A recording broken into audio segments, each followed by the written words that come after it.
It's Monday, July 7th, 2025, and I'm Dave Sobel. 4 things to know today. Ingram Micro's ransomware attack exposes a critical supply chain weak point for IT providers. Windows 11 overtakes Windows 10 as end of support looms with slow consumer upgrades but stronger commercial momentum. Cloudflare moves to block AI scrapers and sparks a content licensing shift. And Flamingo's OpenMSP challenges vendor lock-in with open source. But at what cost? This is the business of tech. Well, it's coming off a holiday July 4th weekend, so it should be of little surprise there was a ransomware attack going into it. Ingram Micro suffered a significant cyber attack attributed to the SafePay ransomware group, which disrupted its systems and affected deliveries across Europe, the United States, and Asia. Since July 5th, 2025, the company's website and online ordering systems have been offline. Employees reported finding ransom notes on their devices, indicating a breach that is believed to have occurred through the company's Global Protect virtual private network platform. The company confirmed the presence of ransomware on certain internal systems and is taking steps to mitigate the impact while conducting an investigation with cybersecurity experts. SafePay claims to have accessed sensitive data, including financial information, intellectual property, and customer records, and has demanded a ransom to ensure data security.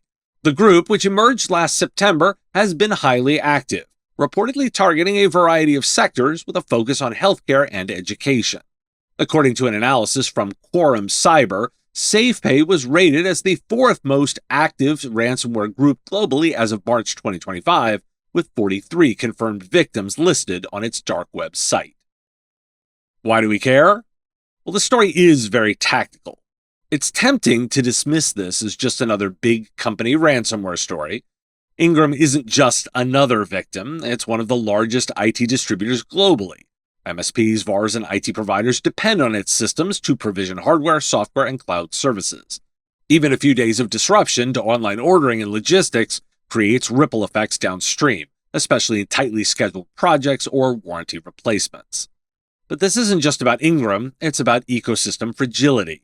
For providers, the strategic takeaway is the exposure created by dependency concentration. One ransomware hit to a critical supplier can create a bottleneck for your entire stack. So 2 questions to ask immediately. How resilient is your procurement process if Ingram or a similar distributor stays offline for a week? Have you validated your vendor's incident response and communicated alternative sourcing plans to your clients? On the security side, revisit VPN reliance. For your clients and your own operations, the attack vector here reinforces that zero-trust network access or secured remote access solutions are no longer nice-to-haves for MSPs. They're baseline hygiene. Are you and your clients tired of the time-consuming ticket tennis of coordinating meetings and help desk calls?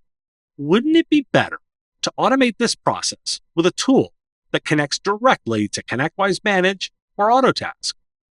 TimeZest offers scheduling automation that gives you complete control of your schedule and eliminates the hassle of calendar ping pong. As the only service designed specifically for MSPs, it integrates into your workflow and makes scheduling appointments easy on you and your clients. Plus, you can try TimeZest for free. Visit timezest.com/MSPradio and use the code MSPradio to get 10% off your first year of TimeZest. So let's take a look at some of the larger market data. Microsoft's Windows 11 has officially surpassed Windows 10 to become the most widely used desktop operating system, capturing 52% of the market share compared to Windows 10's 44.59%. This milestone comes just months before Windows 10's scheduled end of support on October 14, 2025. Despite becoming the most popular operating system for PC gaming in September of 2024, Windows 11's overall adoption has been slower than that of its predecessor. Data from October 2023 indicated that Windows 11 was running on over 400 million devices, taking 2 years to reach this figure, while Windows 10 achieved the same milestone in just 1 year.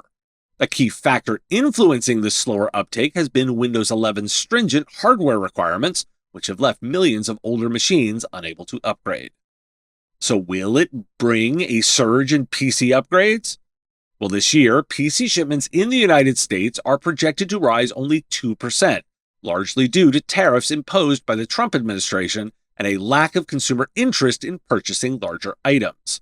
Despite a 15% increase in imports during the first quarter of the year, consumer demand remains subdued as households prioritize essential spending over discretionary items. The research directors from Canalys highlighted that while PC purchases are currently exempt from tariffs, rising prices in other categories have created inflationary pressures, leading the Federal Reserve to pause interest rate cuts. Additionally, many consumers are indifferent to the approaching end of Windows 10. In contrast, the commercial sector is experiencing growth, with an expected 8% increase in shipments as businesses transition to Windows 11. This shift is anticipated to counterbalance the stagnation in consumer spending, with Canalys predicting a 6.5% growth in consumer PC sales next year, contingent on future tariff policies. So if your customers aren't looking to upgrade, Microsoft's cloud solution provider partners will be able to begin selling extension plans for Windows 10's extended support program starting September 1st. The program allows organizations to continue receiving critical security updates for Windows 10 devices that are nearing the end of their support lifecycle. Windows 10 version 22H2 will reach its end-of-life date on October 14th, leaving devices using this version without support or updates. Despite maintaining over 53% of the market share as of May, devices still running this version can pose significant security risks. The extended support program will be available for a maximum of 3 years, starting at $61 per device for the first year, with increasing costs for subsequent renewals. Individual consumers will also have the option to enroll in this program for the first time, starting at $30, but these enrollments will only last 1 year. Additionally, users of Windows 10 devices accessing Windows 11 cloud PCs will receive these updates at no cost. I did want to acknowledge that Congress passed their budget bill, the One Big Beautiful Bill. In a significant move, the bill raises the threshold for qualifying small businesses from $50 million to $75 million. That increases capital gains tax exclusions. A proposed 10-year ban on state-level regulations concerning artificial intelligence was not included in the bill. Why do we care? This isn't the PC supercycle that some vendors would like you to believe. It's more of a slow bleed toward modern endpoints and hybrid solutions. For consumer-focused IT providers, don't expect a major Windows 11 upgrade wave in the SMB or prosumer space. The consumer market is weak. Tariffs, inflation, and general upgrade apathy are real. But in commercial, the 8% bump in shipments signals businesses are moving. Larger clients are budgeting for refreshes. Smaller ones may lag and need MSPs to nudge them with risk framing around unsupported systems. For providers, the smart play is to not push hardware alone, but to frame the coming Windows 10 end of life as part of a larger digital workspace modernization conversation. Who needs new endpoints? Who could shift to cloud PCs or VDI? And who's worth putting on extended support but hardening with layered security? The policy changes in the budget bill also merit attention. Larger providers, now up to $75 million to be a small business, are in a better position to spend, and state-level AI rules are back in play. Positioning yourself as a guide through this regulatory and technical transition will differentiate you from the providers who are still just patching and replacing PCs. I'll be catching up on product announcements of note over the course of the week, too. Flamingo has launched OpenMSP, a platform designed to help managed service providers and managed security service providers reduce software costs by utilizing open source tools and artificial intelligence. The market for these service providers is currently valued at $83.76 billion, with commercial software licensing consuming 20 to 35% of their revenue and technician salaries accounting for another 20 to 30%.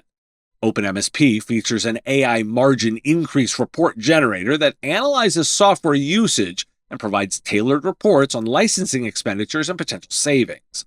The platform includes a vendor mapping directory of 155 commercial vendors and identifies open source alternatives for roughly 63% of these platforms. Cloudflare has announced that it will now block known artificial intelligence web crawlers by default, aiming to prevent unauthorized access to online content. The decision is a response to growing concerns among content creators regarding AI companies scraping their material without permission or compensation. The company will require new domain owners to indicate whether they want to permit AI scrapers, introducing a pay-per-crawl program that allows publishers to set fees for AI access to their content.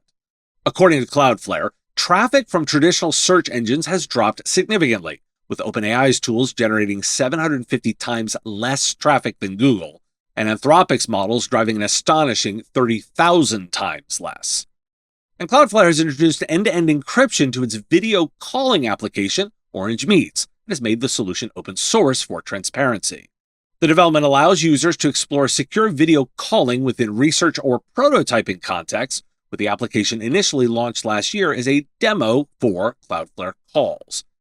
Orange Meets employs messaging layer security to ensure secure group key exchanges and client-side encryption via WebRTC.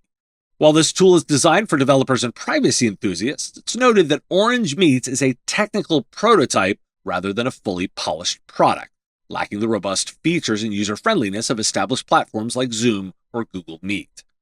And speaking of Zoom, Zoom has introduced real-time media streams that will provide developers and organizations with secure, real-time access to audio, video, and transcript data from Zoom meetings. The tool aims to enhance AI-driven applications by transforming live meeting content into structured data streams, allowing teams to gain immediate insights and automate workflows. TD SYNNEX has acquired Aptium, a software development company and cloud commerce platform provider, to enhance its capabilities in cloud services and everything-as-a-service offerings. Aptium has been a key partner for TD SYNNEX, particularly through its Stream One platform, which facilitates data-driven decision-making and solutions aggregation for ecosystem partners. The integration of Aptium's platform-as-a-service model allows companies to implement marketplaces more efficiently, emphasizing configuration over code to accelerate time to revenue. Now, why do we care? The messaging Flamingo is sending is clear. MSPs and MSSPs are losing margins on software licensing, 20 to 35% of revenue, and tech labor, 20 to 30%. Flamingo's OpenMSP believes that open source combined with AI-driven margin analysis can reduce these costs. MSPs who adopt this approach might position themselves as independent of vendor lock-in, appealing to price-sensitive SMBs.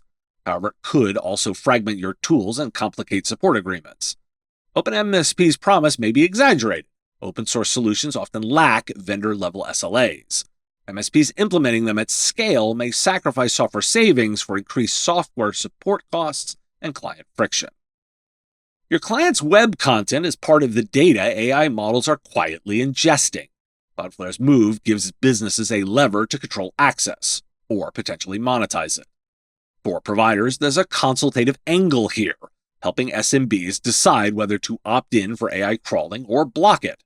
Privacy-conscious industries like legal and healthcare may want proactive blocks. In the bigger picture, this is a first major push toward a content licensing model for AI training.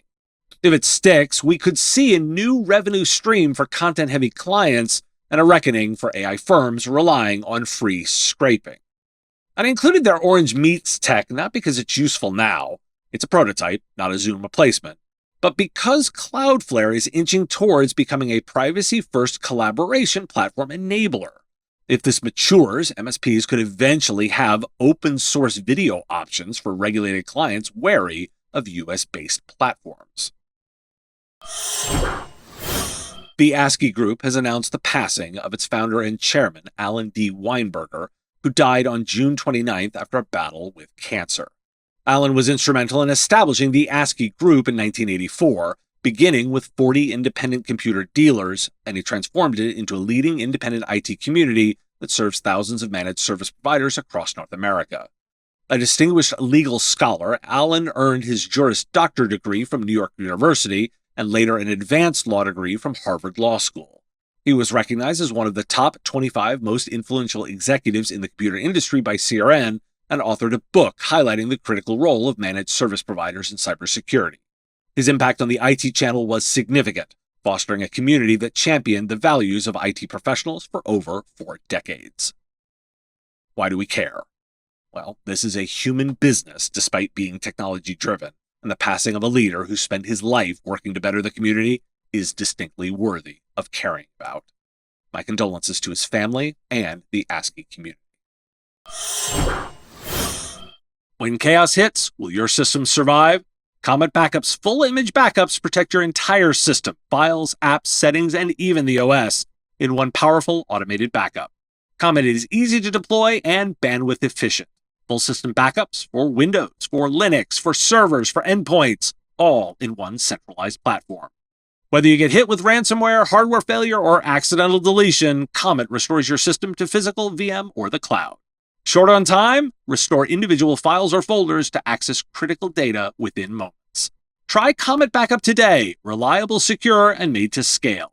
Visit cometbackup.com to protect what matters most. Get $100 free credit when you sign up with the promo code MSP Radio. Comet Backup. Backup fast. Restore easy. Thanks for listening. National Strawberry Sundae Day, World Chocolate Day, National Dive Bar Day, and National Macaroni Day. Sounds like a party. Join me for a webinar sponsored by ThreatDown, AI's dark side, what every MSP needs to know. Sign up, it's next week, and visit bit.ly/ThreatDown to register now. The Business of Tech is written and produced by me, Dave Sobel, under ethics guidelines posted at businessof.tech. If you've enjoyed the show, make sure you've subscribed or followed on your favorite platform. It's free and helps directly. Give us a review, too. If you want to support the show, visit patreon.com/MSPradio, and you'll get access to content early. Or buy our Why Do We Care merch at businessof.tech. Have a question you want answered? We take listener questions, send them in, ideally as a voice memo or video to question@mspradio.com. I answer listener questions live on our Wednesday live show on YouTube and LinkedIn. If you've got a comment or a thought on a story, put it in the comments if you're on YouTube, or reach out on LinkedIn if you're listening to the podcast. And if you want to advertise on the show, visit mspradio.com/engage.